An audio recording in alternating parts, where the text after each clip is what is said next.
Wheatstone ব্রিজের আলোচনায় আমরা দেখেছিলাম যে একটা হুইটস্টোন ব্রিজ কিভাবে কাজ করে, সেটাকে কিভাবে ব্যবহার করলে আমরা একটি অজানা রোধকে পরিমাপ করতে পারি। সেই আলোচনার একদম শেষে তোমাদের সামনে আমি একটা প্রশ্ন রেখেছিলাম। আজকের ভিডিওতে আমরা সেই প্রশ্নটার উত্তর খোঁজার চেষ্টা করব। ঠিক আছে, তাহলে আজকের ভিডিওটাকে আমরা একটা নাম দিতে পারি, সেটা কি? হুইটস্টোন ব্রিজের সেকেন্ড পার্ট। ঠিক আছে, ওটার কন্টিনিউশনে যেটা এসছে, তাই এটাকে আমরা বলতে পারি হুইটস্টোন ব্রিজ। ঠিক আছে, এটাকে আমরা নাম দিয়ে দিচ্ছি পার্ট 2, বা বলতে পারো এটা ডাউট ক্লিয়ারেন্স। এর আগের আলোচনার ক্ষেত্রে আমরা একটা ডাউট আমাদের মনের মধ্যে এসেছিল, আমরা একটা আলোচনার মাধ্যমে আমরা আমাদের অভিজ্ঞতাকে ব্যবহার করে আমরা এখন অবধি যেটুকু শিখে এসেছি সেগুলোকে ব্যবহার করে সেই উত্তরটা পাচ্ছি কিনা। ঠিক আছে, তাহলে প্রশ্নটা তোমাদের সামনে আরেকবার আমি রাখছি। সেটা কি, যে আমরা দেখেছিলাম যে হুইটস্টোন ব্রিজের মধ্যে 4টা রোধ আমরা নিয়ে থাকি। কীরকম? এই ধরে নাও, আমি একটু আঁকছি, একটু বড় করেই আঁকছি, যেহেতু এখানে অনেক কিছু আমাদেরকে দেখাতে হবে, তাই একটু বড় করেই আঁকছি। এই হচ্ছে আমাদের 4টা জাংশন পয়েন্ট, যার মাঝখানে 4টা রেসিস্টরকে যুক্ত করা আছে। এই একটা রেসিস্টর, এই একটা রেসিস্টর, এই হচ্ছে তৃতীয় রেসিস্টর, আর এই হচ্ছে আমাদের চতুর্থ রেসিস্টর। ঠিক আছে, কি দেখলাম? যে আমাদের কাছে 4টা রেসিস্টর দেওয়া আছে, R1, R2, R3 এবং R4। সেখানে এটা হচ্ছে আমাদের R1, এটা হচ্ছে আমাদের R2, এটা হচ্ছে আমাদের R3, এটা হচ্ছে আমাদের R4। আমরা দেখলাম এটাও যে এই R1, R2, R3, R4কে আমরা জেনারেলি এইভাবেও রিপ্রেজেন্ট করে থাকি। এটাকে আমরা বলি P রেসিস্ট্যান্স, এটাকে আমরা বলি Q রেসিস্ট্যান্স, এটাকে আমরা বলি R রেসিস্ট্যান্স, এবং এটাকে বলে থাকি S রেসিস্ট্যান্স। কি করা হয়েছে? এই জায়গাগুলো একটা নাম দেওয়া হয়েছে। সেটা কীরকমভাবে? এটার নাম দিয়েছি আমরা A, এটার নাম দিয়েছিলাম B, এটার নাম দিয়েছিলাম C, এবং এটার নাম দিয়েছিলাম D। এরপর কি করেছি? এই A এবং C এদের মাঝখানে একটা ব্যাটারিকে আমরা জুড়ে দিয়েছিলাম। এই রকমভাবে একটা ব্যাটারিকে আমরা জুড়ে দিয়েছিলাম, এই রকমভাবে একটা ব্যাটারিকে জুড়ে দিয়েছিলাম। এবার কি দেখলাম? যে এই ব্যাটারির এটা যদি পজিটিভ টার্মিনাল হয় আর এটা যদি নেগেটিভ টার্মিনাল হয় এবং তার বিভব পার্থক্য যদি V হয়, তাহলে আমরা বলতে পারি V হচ্ছে actually V plus minus V minus. পরিষ্কার? V প্লাসটা হচ্ছে পজিটিভ টার্মিনালের পোটেনশিয়াল আর V মাইনাসটা হচ্ছে নেগেটিভ টার্মিনালের পোটেনশিয়াল। তাহলে এই ব্যাটারিটাকে যুক্ত করার জন্য কি হবে? এর মধ্যে দিয়ে একটা কারেন্ট ফ্লো হওয়া শুরু হবে, এদিক থেকে এদিক বরাবর ধরে নিচ্ছি I পরিমাণ কারেন্ট যাচ্ছে। তাহলে এই I পরিমাণ কারেন্ট পজিটিভ টার্মিনাল থেকে বেরোলো, এদিক থেকে এদিক বরাবর আসছে, যেই এই বিন্দুতে এলো এখন তার কাছে দুটো রাস্তা, এই দিক বরাবর একটা রাস্তা আছে, এই দিক বরাবর একটা রাস্তা আছে। তাহলে আমরা কি দেখলাম? যে এই আইটা এখানে বিভক্ত হয়ে যাবে। ধরে নিচ্ছি আমরা যে এই তারের মধ্য দিয়ে I1 পরিমাণ কারেন্ট যাচ্ছে আর এই তারের মধ্য দিয়ে আমাদের I2 পরিমাণ কারেন্ট যাচ্ছে। তাহলে এই I1টা কি করবে? এদিক থেকে B পর্যন্ত আসবে, বিতে আসার পরে আর কোনো রাস্তা নেই, তাকে এই R2 এর মধ্য দিয়ে গিয়ে সিতে আসতে হবে। ঠিক একইভাবে এই I2টাও এই R3-র মধ্য দিয়ে D পর্যন্ত এসে তারপরে R4-এর মধ্য দিয়ে সিতে আসবে। তারপরে এই I1 আর I2 মিলে আবার I হয়ে এই নেগেটিভ টার্মিনাল দিয়ে ঢুকে যাবে ব্যাটারির মধ্যে। এইটুকু পর্যন্ত কোনো সমস্যা নেই, এটুকু আমাদের কাছে পরিষ্কার। আমরা কি দেখলাম? হুইটস্টোন ব্রিজের ক্ষেত্রে এইটা কিন্তু কমপ্লিট হুইটস্টোন ব্রিজ হলো না। এটা কমপ্লিট কিভাবে হবে? এই B এবং D এর মাঝখানে যতক্ষণ না পর্যন্ত একটা গ্যালভানোমিটারকে আমরা জুড়ে দিচ্ছি। তাহলে ধরে নিচ্ছি এই রকমভাবে B এবং D এর মাঝখানে একটা গ্যালভানোমিটারকে জুড়ে দিলাম। এই হচ্ছে আমাদের গ্যালভানোমিটার। এবার সমস্যাটা তৈরি হয়ে গেল। সেটা কি? যে প্রশ্নটা আমাদের মনের মধ্যে এসেছিল, এখন এই I1টা যখন Bতে আসবে, এখন তো তার কাছে দুটো রাস্তা, এদিক বরাবর একটা রাস্তা আছে, এদিক বরাবর রাস্তা আছে। পরিষ্কার? তার মানে এই I1টা Bতে আসার পরে তার কিছুটা অংশ এদিক বরাবর যাবে, কিছুটা অংশ এদিক বরাবর যাবে, যেতেই হবে। তাহলে আমরা ধরে নিচ্ছি যে এই I1-এর কিছুটা অংশ, ধরে নিচ্ছি এইখান দিয়ে যাচ্ছে আমাদের I1 ড্যাশ, এই পরিমাণ কারেন্ট এদিক থেকে এদিক বরাবর আসছে। তাহলে এদিক থেকে এদিক বরাবর বাকিটা যাবে, সেটা কত? I1 minus I1 dash. ঠিক একইভাবে যদি আমরা I2 এর কথা হিসাব করি তাহলে কি হবে, I2টা এখান থেকে আসবে ডি পর্যন্ত, আসার পরে এখন তার কাছে দুটো রাস্তা, এদিক বরাবর আছে, এদিক বরাবর একটা রাস্তা আছে। তাহলে কি করবে, ধরে নিচ্ছি I2 এর মধ্যে থেকে এই দিক বরাবর I2 ড্যাশ এই পরিমাণ কারেন্ট যাচ্ছে, আর বাকিটা অর্থাৎ I2 মাইনাস I2 ড্যাশ এই পরিমাণ কারেন্ট এই দিক বরাবর যাচ্ছে। এইবার আমাদের প্রশ্নটা মনের মধ্যে আসলো যে এই I1 ড্যাশ এবং I2 ড্যাশ কি একই সঙ্গে এই গ্যালভানোমিটারের মধ্য দিয়ে পাস হতে পারে? এটা ছিল আমার প্রথম প্রশ্ন। আর দ্বিতীয় প্রশ্নটা ছিল এই যে যদি পারে তাহলে কিভাবে তারা একই সঙ্গে এই গ্যালভানোমিটারের মধ্য দিয়ে পাস করবে, এবং তার ফলে আমি গ্যালভানোমিটার দেখে কিভাবে বুঝবো যে I1 ড্যাশ যাচ্ছে না I2 ড্যাশ যাচ্ছে, বা গেলে কোন দিক থেকে কোন দিক বরাবর যাচ্ছে, কত পরিমাণ যাচ্ছে। এটা যদি যায়, আর যদি না যায়, ধরে নিচ্ছি এই I1 ড্যাশ এবং I2 ড্যাশের মধ্যে যে কোনো একটা যাবে, তাহলে সেটাই বা কেন হবে, এটাই আজকে আমরা বিস্তারিতভাবে বোঝার চেষ্টা করব। পরিষ্কার? তাহলে আমাদের প্রশ্নটা বোঝা গেল যে I1 ড্যাশ এবং I2 ড্যাশ কি একসঙ্গে যেতে পারে, সেটা প্রথমে বোঝার চেষ্টা করব। তারপরে দেখব যে যদি পারে তাহলে কেন বা কিভাবে যাবে, আর যদি না পারে সেটাই বা কেন হবে। আর যদি না পারে তার মানে নিশ্চয়ই একটা যাবে, তাহলে কোনটা যাবে, I1 ড্যাশ যাবে না I2 ড্যাশ যাবে। হয়ে গেল পরিষ্কার? এইবার আমরা প্রথম প্রশ্নটার উত্তর খোঁজার চেষ্টা করি।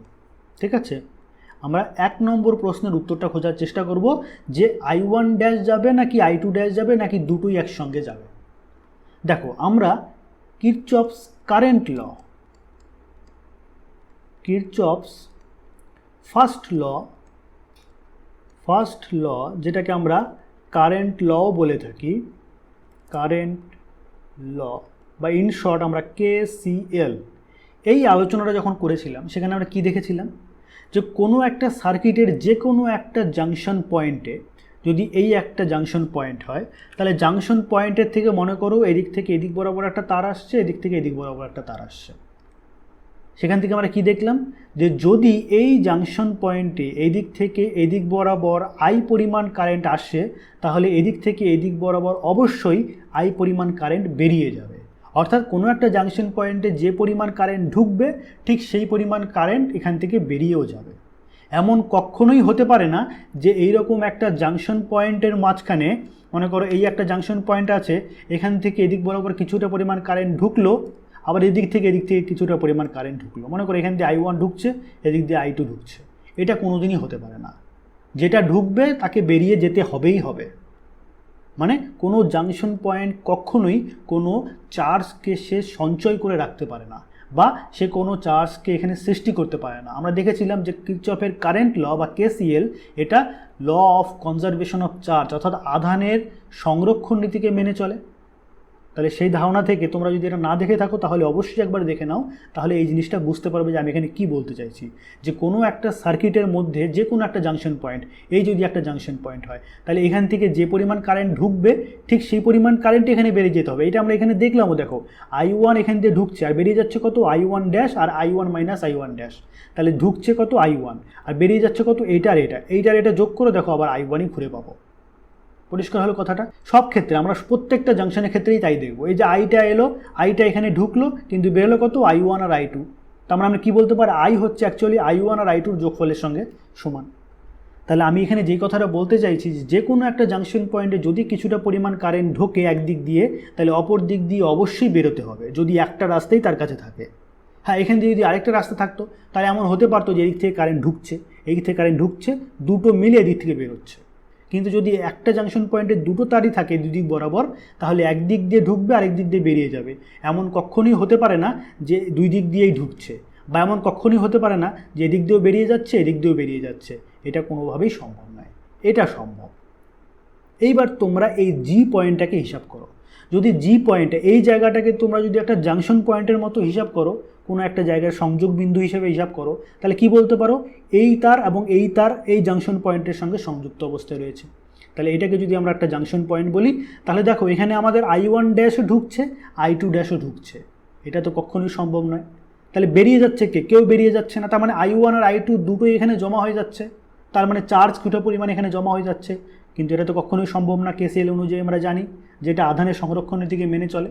তার মানে যদি I1 ড্যাশ যদি ঢোকে তাহলে I1 ড্যাশকে বেরিয়েই যেতে হবে, আবার I2 ড্যাশ যদি ঢোকে তাহলে I2 ড্যাশকে বেরিয়ে যেতে হবে। I1 ড্যাশ এবং I2 ড্যাশ একসঙ্গে ঢুকবে বা একসঙ্গে বেরিয়ে যাবে এটা কখনোই সম্ভব না।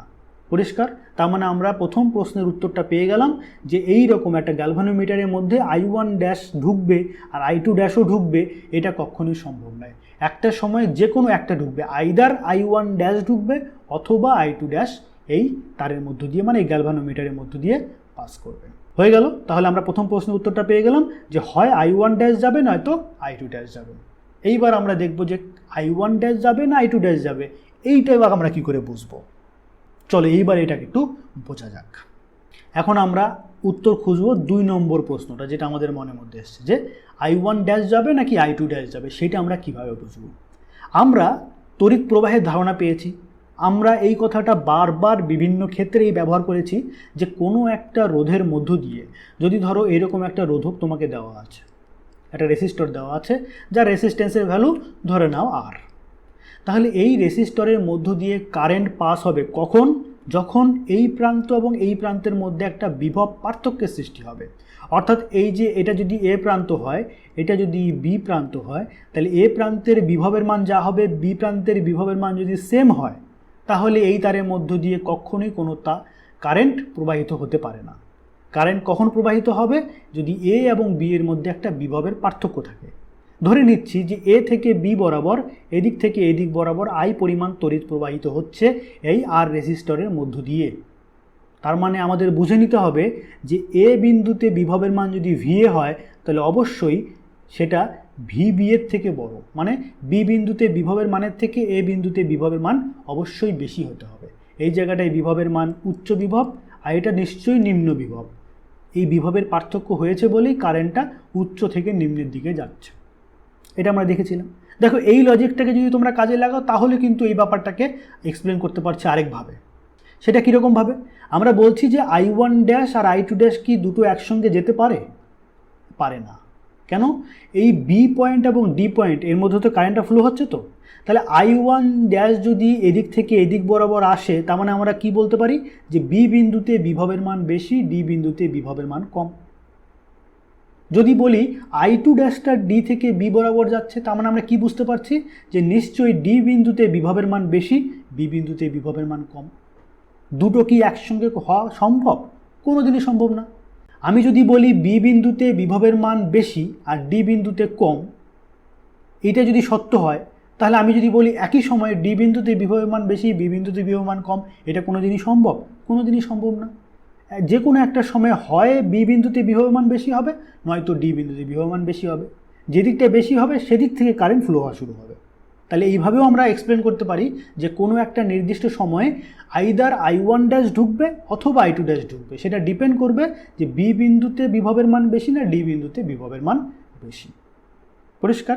তাহলে আমাদের যে দ্বিতীয় প্রশ্নের উত্তরটা কিছুটা আমরা এখান থেকে পেয়ে গেলাম যে I1 ড্যাশ এবং I2 ড্যাশের মধ্যে যে কোনো একটা তো ঢুকবে, কিন্তু কোনটা ঢুকবে সেটা ডিপেন্ড করবে যে বি বিন্দুতে বিভবের মান বেশি নাকি ডি বিন্দুতে বিভবের মান বেশি। যদি এখানে বিভবের মান বেশি হয় তাহলে কারেন্টটা এদিক থেকে এদিক বরাবর যাবে, অর্থাৎ আমরা বলতে পারি I1 ড্যাশটা এদিক থেকে এদিক বরাবর ঢুকবে, I2 ড্যাশটা এদিক থেকে এদিক বরাবর ঢুকবে না। আর যদি বলি যে না I2 ড্যাশটা এদিক থেকে এদিক বরাবর যাবে, তার মানে আমাদের বুঝে নিতে হবে ডি বিন্দুতে বিভবের মান বেশি আর বি বিন্দুতে বিভবের মান কম। সেই জন্য I2টা এদিক থেকে এদিক বরাবর যাচ্ছে, কিন্তু I1টা আর এদিকে আসছে না, I1টা এখান থেকে পুরোটা এদিক বরাবর চলে যাচ্ছে। পরিষ্কার হলো পুরো ব্যাপারটা? তাহলে আমাদের এখন বুঝতে হবে যে I1 ড্যাশ যাবে না I2 ড্যাশ যাবে, সেটা বুঝতে হলে জানতে হবে যে বি বিন্দুতে বিভবের মান বেশি নাকি ডি বিন্দুতে বিভবের মান বেশি। এটা যদি আমরা বের করে ফেলতে পারি তাহলেই আমরা বলতে পারবো যে I1 ড্যাশ যাবে না I2 ড্যাশ এই গ্যালভানোমিটারের মধ্য দিয়ে পাস করবে।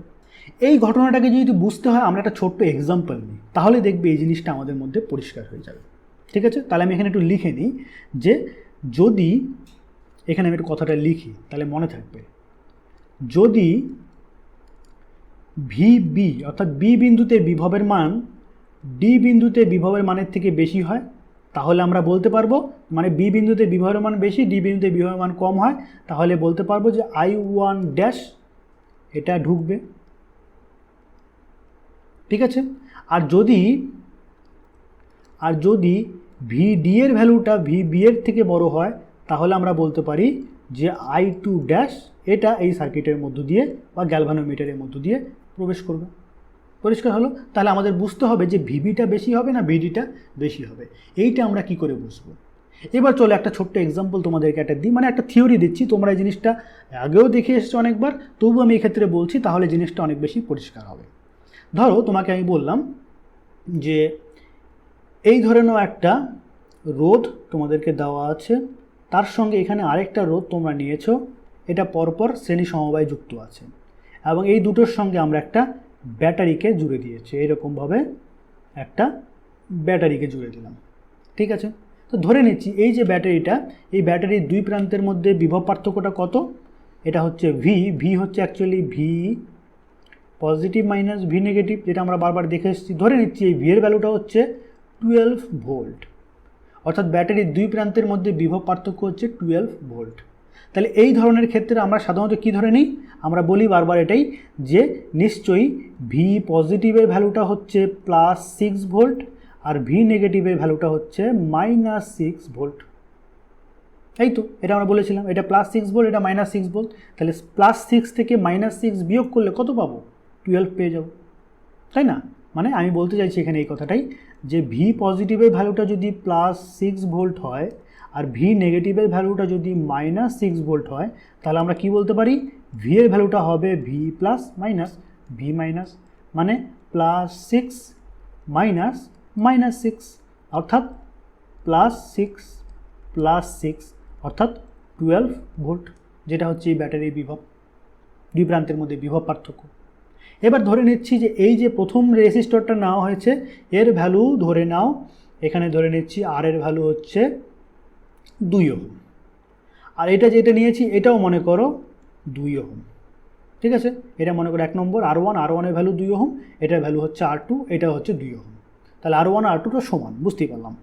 তাহলে কি হবে বলো তো, এই সার্কিটের মধ্য দিয়ে এখন কত পরিমাণ কারেন্ট ফ্লো হবে, যদি এই ব্যাটারির বিভব পার্থক্য 12 ভোল্ট হয়, আর এইখানে দেখো দুটো রেজিস্টর লাগানো আছে। এবার রোধের সমবায়ের ধারণা আমরা অলরেডি পেয়ে গেছি, নিশ্চয়ই তোমরা ভিডিওটিকে দেখে এসছো। সেখান থেকে আমরা কি দেখলাম যে এইরকম যদি দুটো রেজিস্টর থাকে, তাহলে দুটো রেজিস্টর যদি শ্রেণী সমবায়ে যুক্ত থাকে, অর্থাৎ সিরিজ কম্বিনেশনে যুক্ত থাকে, তাহলে সেই ক্ষেত্রে আমাদের তুল্য রোধের ভ্যালুটা কত হবে, R1 প্লাস R2।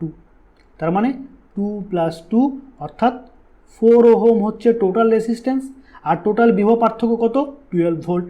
তাহলে আই এর পরিমাণটা কত হবে, ওহমের সূত্র I = V/R বা V = IR, এটাকে ব্যবহার করলে আমরা পেয়ে যাব 12/4 অর্থাৎ 3 অ্যাম্পিয়ার। তার মানে এই ব্যাটারির পজিটিভ টার্মিনাল থেকে এই দিক বরাবর I = 3 অ্যাম্পিয়ার কারেন্ট ফ্লো হবে।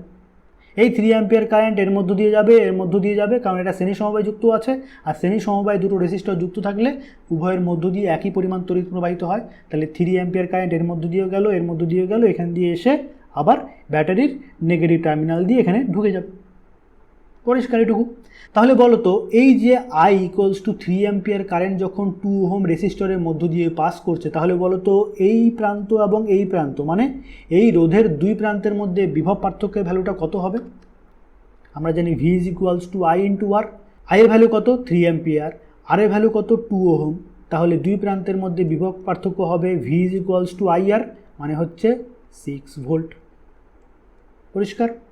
ঠিক একইভাবে এখান দিয়েও যাচ্ছে 3 অ্যাম্পিয়ার, রোধের ভ্যালু হচ্ছে 2 ওহম, তার মানে বলতে পারি এই দুই প্রান্তের মধ্যে বিভব পার্থক্য হচ্ছে 6 ভোল্ট।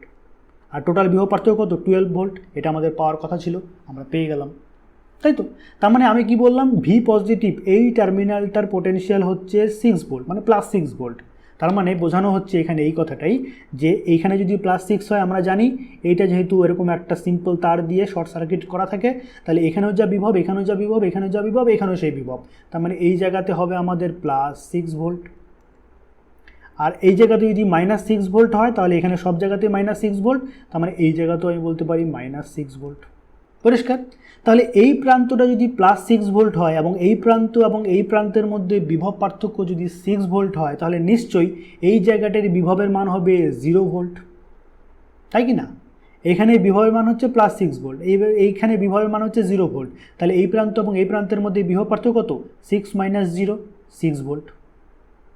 ঠিক একইভাবে এই প্রান্তের বিভবের মান যদি 0 ভোল্ট হয় আর এই প্রান্তের বিভবের মান যদি -6 ভোল্ট হয়, তাহলে বলো তো এই প্রান্ত এবং এই প্রান্তের মধ্যে বিভব পার্থক্য কত? 6 ভোল্ট। কারণ 0 থেকে যদি আমরা -6কে বিয়োগ করি তাহলে কত হবে? 0 + 6 মানে 6 ভোল্ট। তাহলে বেরিয়ে গেল এই প্রান্ত এবং এই প্রান্তের মধ্যে বিভব পার্থক্য হচ্ছে 6 ভোল্ট। পরিষ্কার হলো এই পুরো ব্যাপারটা? তার মানে এইরকম একটা 12 ভোল্টের ব্যাটারিকে এইরকম একটা সার্কিটের সঙ্গে যুক্ত করে রাখলে কি হচ্ছে? এই বিভব পার্থক্যটা এই রেজিস্টর দুটোর দুই প্রান্তের মধ্যে বিভব পার্থক্য হিসাবে ভাগ হয়ে যাচ্ছে। এখানে 12 ভোল্ট ছিল, এখানে 6 ভোল্ট হিসাবে এটা ভাগ হয়ে গেল। পরিষ্কার পুরো ঘটনাটা? এই জিনিসটাকে এখন একটু কাজে লাগাবো একটু জটিল সার্কিটের ক্ষেত্রে। দেখো এবার সেটা কি? ধরে নাও আমার কাছে এই হুইটস্টোন ব্রিজ যেটা ছিল সেটাকেই আমি আঁকছি, তাহলেই দেখবে জিনিসটা অনেক বেশি পরিষ্কার হবে। হুইটস্টোন ব্রিজটাকে আমরা দেখেছিলাম যে আমরা আরেকভাবেও আঁকতে পারি। সেটা কীরকমভাবে? এই ধরে নাও একটা রেজিস্টর রয়েছে, এর সঙ্গে আমরা এখানে আরেকটা রেজিস্টরকে লাগালাম।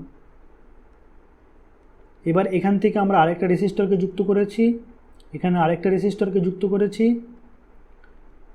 এদেরকে আমি কানেক্ট করে দিলাম। কি করলাম? এবার সবগুলো জায়গার নাম দিই।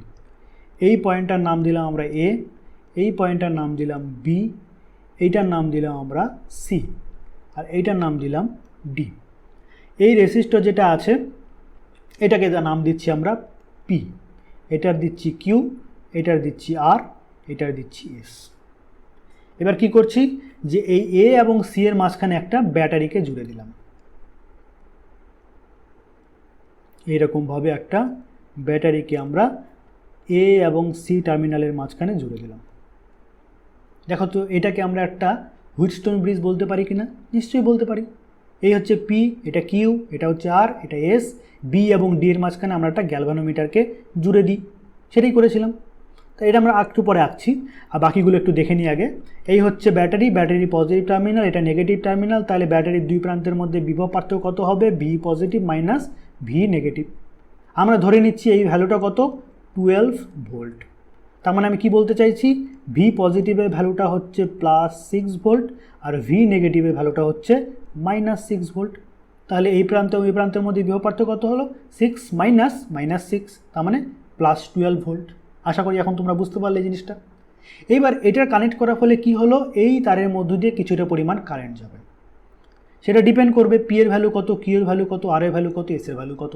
আমি ধরে নিচ্ছি, উদাহরণ হিসেবে আমরা এখানে ধরে নিচ্ছি যে আমাদের এই পি এর ভ্যালুটা ধরে নাও 2 ওহম, কিউ এর ভ্যালু ধরে নিলাম 1 ওহম, হ্যাঁ, আর এর ভ্যালু ধরে নিলাম 2 ওহম, এস এর ভ্যালু ধরে নিলাম 2 ওহম। একটা এক্সাম্পল হিসেবে আমি ধরে নিলাম। দেখা যায় এই পুরো ক্যালকুলেশনটা করে তোমরা করতে পারো, এটা নিজেরা চেষ্টা করে দেখতে পারো যে এইখানে দেখো 2 ওহম রেজিস্টর লাগানো আছে, 1 ওহম রেজিস্টর লাগানো আছে। এরা কি শ্রেণী সমবায় না সমান্তর সমবায় যুক্ত আছে? খুব স্বাভাবিক, তারা শ্রেণী সমবায় যুক্ত। তাহলে এদের তুল্য রোধের ভ্যালুটা বের করবে, এটা তোমরা নিজের হোম টাস্ক করবে। এখানে তুল্য রোধের ভ্যালু বের করবে, এখানে তুল্য রোধের ভ্যালু বের করবে। এরাও শ্রেণী সমবায়, এরা শ্রেণী সমবায়। তাহলে এখানে আমাদের তুল্য রেসিস্ট্যান্সের ভ্যালুটা কত সেটা পেয়ে যাব, এখানে তুল্য রেসিস্ট্যান্সের ভ্যালু সেটা পেয়ে যাব। এখন এই ভ্যালুটা আর এই ভ্যালুটা এরা কি পরস্পরের সঙ্গে সমান্তরাল। তাহলে এই দুটোর তুল্য রোধ বের করার পর, এই দুটোর তুল্য রোধ বের করার পর তার যদি আমরা তুল্য নেই তাহলে আমরা একটা সিঙ্গেল এখানে রেসিস্টর পাবো। সেই ভ্যালুটা কত সেটা আমরা পেয়ে গেলাম। সেই ভ্যালুটা পেয়ে গেলে পরে আমাদের এই সার্কিটের মধ্যে টোটাল রেসিস্ট্যান্সের ভ্যালুটা এখানে পেয়ে যাব। আর আমাদের টোটাল ভোল্টেজ কত? 12 ভোল্ট। তাহলে V is equals two IR, এই ফর্মুলাটাকে ইউজ করলে আমরা পেয়ে যাব এই দিক থেকে এই দিক বরাবর কত কারেন্ট ফ্লো হবে। তোমরা দেখবে ক্যালকুলেশনটা পুরো করলে পরে I is equals two 7 ampere আসছে।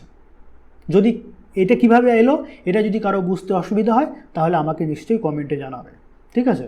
তাহলে কি বললাম, এই পুরো ক্যালকুলেশনটা করলে তোমরা ফাইনালি পাবে যে I is equals two 7 ampere current এদিক থেকে এদিক বরাবর ফ্লো করবে। তাহলে 7 অ্যাম্পিয়ার কারেন্ট এ টার্মিনালে এলো। এবার এটা কি করবে? এটা বিভক্ত হয়ে যাবে। এর কাছে দুটো রাস্তা আছে, কিছুটা পরিমাণ কারেন্ট এদিক বরাবর যাবে, কিছুটা পরিমাণ কারেন্ট এদিক বরাবর যাবে। এখানে কতটা পরিমাণ কারেন্ট যাবে এটা কিন্তু আমরা খুব সহজেই নির্ণয় করতে পারি। সেটা কিভাবে? এখানে আমরা কি জানি, এই প্রান্ত এবং এই প্রান্তের মধ্যে বিভব পার্থক্য কত? 12 ভোল্ট। কারণ এই পাশটা যদি আমাদের +6 ভোল্ট হয় যেটা আমি বললাম, আর এই পাশটা যদি -6 ভোল্ট হয়, তাহলে অটোমেটিক্যালি আমরা বলতে পারি এ বিন্দুতে বিভবের মান হবে +6 ভোল্ট আর সি বিন্দুতে বিভবের মান হবে -6 ভোল্ট। তাহলে এ এবং সি এর মধ্যে বিভব পার্থক্য কত? 12 ভোল্ট। তাহলে বলো তো এইখান দিয়ে কত পরিমাণ কারেন্ট যাচ্ছে, এখন বের করা অনেক সহজ হয়ে যাবে। এখানে টোটাল রেসিস্ট্যান্স কত, 2 ওহম আর 1 ওহম, মানে যেহেতু এরা শ্রেণী সমবায়যুক্ত তাহলে তুল্য রোধের ভ্যালু হবে 2 + 1 অর্থাৎ 3 ভোল্ট। বিভব পার্থক্য কত, 12 ভোল্ট। তার মানে এখান থেকে কত কারেন্ট ফ্লো করবে, 4 অ্যাম্পিয়ার। খুব ইজি, আমরা এখানে লিখতে পারি এটা হবে 4 অ্যাম্পিয়ার। এখানে দেখো 2 ওহম রেসিস্টর আছে, এখানে 2 ওহম, তার মানে টোটাল রেসিস্ট্যান্স কত, শ্রেণী সমবায়যুক্ত, তার মানে আর ইকুইভ্যালেন্ট হবে R1 + R2, মানে 2 আর 2 যোগ করলে হবে 4 ওহম। তাহলে 4 ওহম রেসিস্টর এখানে আছে, আর এই দিক থেকে এদিক বরাবর এই এ বিন্দু এবং সি বিন্দুর মধ্যে বিভব পার্থক্য কত, 12 ভোল্ট, যেটা আমরা পেলাম। তার মানে 12/4 করলে এদিক বরাবর পাবো আমরা 3 অ্যাম্পিয়ার। পরিষ্কার হয়ে গেল। তাহলে I1 এর ভ্যালু, I2 এর ভ্যালু কত আমরা পেয়ে গেলাম। আই পরিমাণ কারেন্ট অর্থাৎ 7 অ্যাম্পিয়ার কারেন্ট আসছিল, এ পয়েন্টে আসার পরে দুটো ভাগে ভাগ হয়ে গেল। কত পরিমাণে ভাগ হলো, একটা দিকে যাবে 4 অ্যাম্পিয়ার আর একটা যাবে 3 অ্যাম্পিয়ার। সেটা ডিপেন্ড করছে এই আমাদের পি, কিউ, আর, এস এদের ভ্যালুটা কত তার উপরে। পরিষ্কার হলো পুরো ঘটনাটা। তাহলে এই ক্ষেত্রে আমরা কি বলতে পারি যে পি, এই যে আমাদের 2 ওহম রেসিস্টর আছে, তাহলে এর দুই প্রান্তের মধ্যে বিভব পার্থক্যটা কত হবে, এখানে যাচ্ছে 4 অ্যাম্পিয়ার কারেন্ট, 2 ওহম রেসিস্টর, তার মানে এই জায়গাটা হবে 8 ভোল্টের একটা পোটেনশিয়াল ডিফারেন্স, যেমনটা এখানে দেখলাম। এখান দিয়ে যাচ্ছে 4 অ্যাম্পিয়ার কারেন্ট, ওহম কত, 1 ওহম, তার মানে নিশ্চয়ই দুই প্রান্তের মধ্যে বিভব পার্থক্য হচ্ছে 4 ভোল্ট। টোটাল কত ভোল্ট হলো, 8 + 4 12 ভোল্ট পেয়ে গেলাম। ঠিক একইভাবে এই ক্ষেত্রেও তাই পাবো আমরা। এখান দিয়ে যাচ্ছে 3 অ্যাম্পিয়ার কারেন্ট, আর এর ভ্যালু 2 ওহম, তাহলে দুই প্রান্তের মধ্যে বিভব পার্থক্য কত, 3 × 2 = 6, এটা হবে 6 ভোল্ট। আর এই ক্ষেত্রে কত হবে, এটাও তাই হবে। 3 অ্যাম্পিয়ার কারেন্ট যাচ্ছে 2 ওহমের রেসিস্টর, তাহলে 3 × 2 = 6 ভোল্ট। তাহলে দুই প্রান্তের মধ্যে বিভব পার্থক্য কত হলো, 6 × 6 = 12 ভোল্ট। আমরা জানি যে এরকম সমান্তরাল সমবায় যুক্ত থাকলে পরে মূল শর্তই হচ্ছে সমান্তরাল সমবায় থাকার যে দুই প্রান্তের মধ্যে বিভব পার্থক্যটা সমান হতে হবে। তাহলে দেখতে পেলাম এটার ক্ষেত্রেও দুই প্রান্তের মধ্যে বিভব পার্থক্য সমান, এটার ক্ষেত্রেও দুই প্রান্তের মধ্যে বিভব পার্থক্য সমান। 8 × 4 = 12 হয়, 6 × 6 = 12 হয়।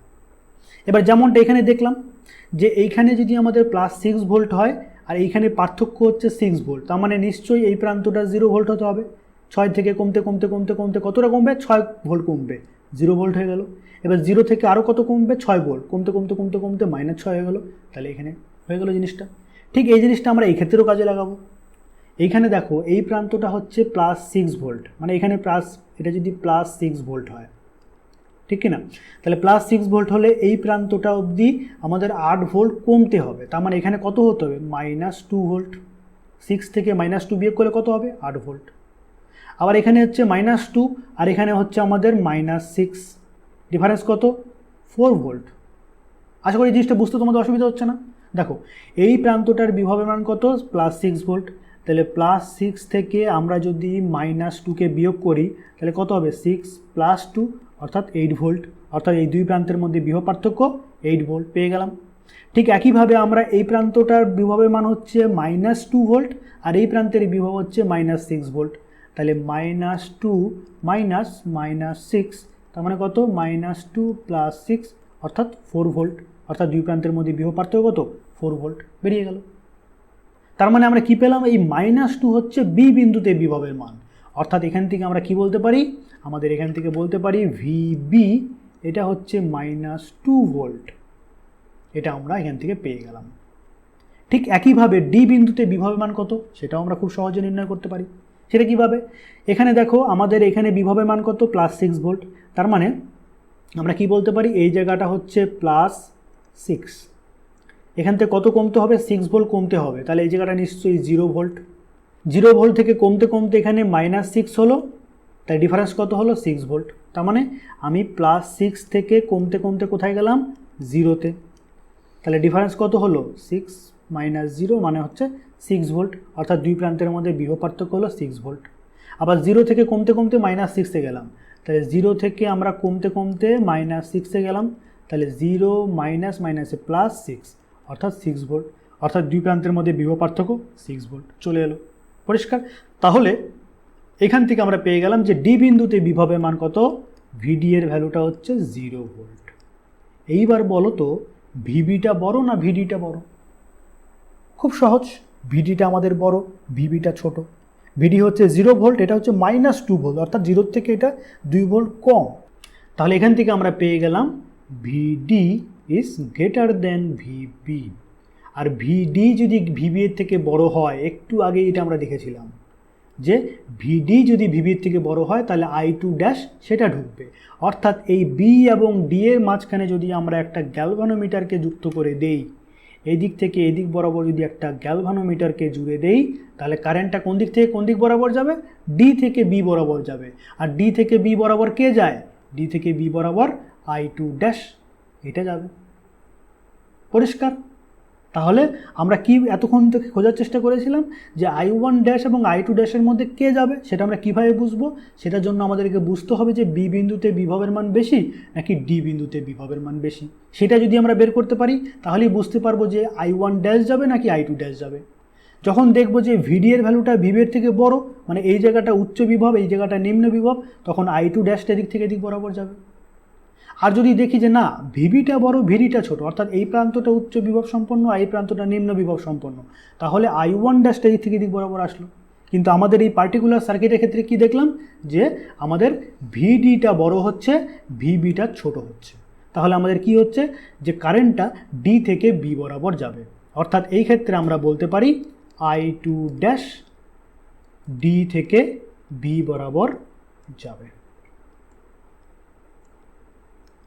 হয়ে গেল পরিষ্কার? গ্যালভানোমিটার দিয়ে ডি থেকে বি বরাবর I2 ড্যাশ পরিমাণ কারেন্ট যাবে। তার মানে এইখান দিয়ে আমাদের যাচ্ছে 4 অ্যাম্পিয়ার কারেন্ট, এদিক দিয়ে যাচ্ছিল 3 অ্যাম্পিয়ার কারেন্ট। 3 অ্যাম্পিয়ার কারেন্টটা যখন এখানে চলে আসবে, এখন তার কাছে দুটো রাস্তা, এদিক বরাবর একটা রাস্তা, এদিক বরাবর রাস্তা।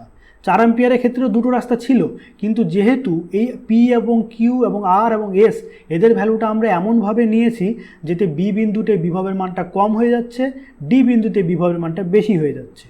তাহলে কি হবে? 4 অ্যাম্পিয়ার কারেন্টটার এদিক বরাবর ঢুকবে না, এটা পুরোটাই এদিক বরাবর চলে যাবে। আর 3 অ্যাম্পিয়ারের মধ্যে কি করবে? এখানে আসার পরে এটা ভাগ হয়ে যাবে, কিছুটা যাবে এদিক দিয়ে, কিছুটা যাবে এই দিক দিয়ে। কতটা পরিমাণ যাবে এদিক দিয়ে আর কতটা পরিমাণ যাবে এদিক দিয়ে, সেটা ডিপেন্ড করবে এই গ্যালভানোমিটারটা যেটা যুক্ত করেছি তার রেসিস্ট্যান্সের ভ্যালুটা কত। ঠিক আছে? তো যদি ধরে নাও এই রেসিস্ট্যান্সের ভ্যালু এমন হলো যে এদিক থেকে 1 অ্যাম্পিয়ার কারেন্ট এদিক বরাবর যাচ্ছে, তাহলে এদিক দিয়ে গেল 4 অ্যাম্পিয়ার, এদিক দিয়ে গেল 1 অ্যাম্পিয়ার, দুটো মিলে কত হলো? এদিক থেকে দুটো মিলে 5 অ্যাম্পিয়ার কারেন্ট এদিক থেকে এদিক বরাবর আসলো। আর এই 3 অ্যাম্পিয়ারের মধ্যে 1 অ্যাম্পিয়ার এদিক চলে গেল আর 2 অ্যাম্পিয়ার এদিক বরাবর আসলো, তাহলে 2 অ্যাম্পিয়ার আর 5 অ্যাম্পিয়ার মিলে 7 অ্যাম্পিয়ার হয়ে এই 7 অ্যাম্পিয়ার কারেন্ট আবার এদিক থেকে এদিক বরাবর চলে আসলো। তাহলে পুরো সার্কিটটা আমাদের কাছে একদম জলের মতো পরিষ্কার হয়ে গেল। আশা করি এখন তোমাদের এই জিনিসটা বুঝতে আর কোনো অসুবিধা নেই। তাহলে কোনো একটা সার্কিটের মধ্যে এরকমভাবে কারেন্ট আসার পরে এই গ্যালভানোমিটার দিয়ে যে কারেন্টটা পাস করবে সেটা বি থেকে ডি বরাবর আসবে না ডি থেকে বি বরাবর যাবে, সেটা আমরা বুঝতে পারবো যে বি বিন্দুতে বিভবের মান বেশি না ডি বিন্দুতে বিভবের মান বেশি। এবং সেটা আমরা এইভাবে পি কিউ আর এস এদের ভ্যালু যদি জানা থাকে তাহলে আমরা খুব সহজেই নির্ণয় করতে পারি। তাহলে দেখো, এই যে পুরো আলোচনাটা করলাম, এইখান থেকে আমরা একটা সিদ্ধান্তে আসতে পারি। সেটা কি?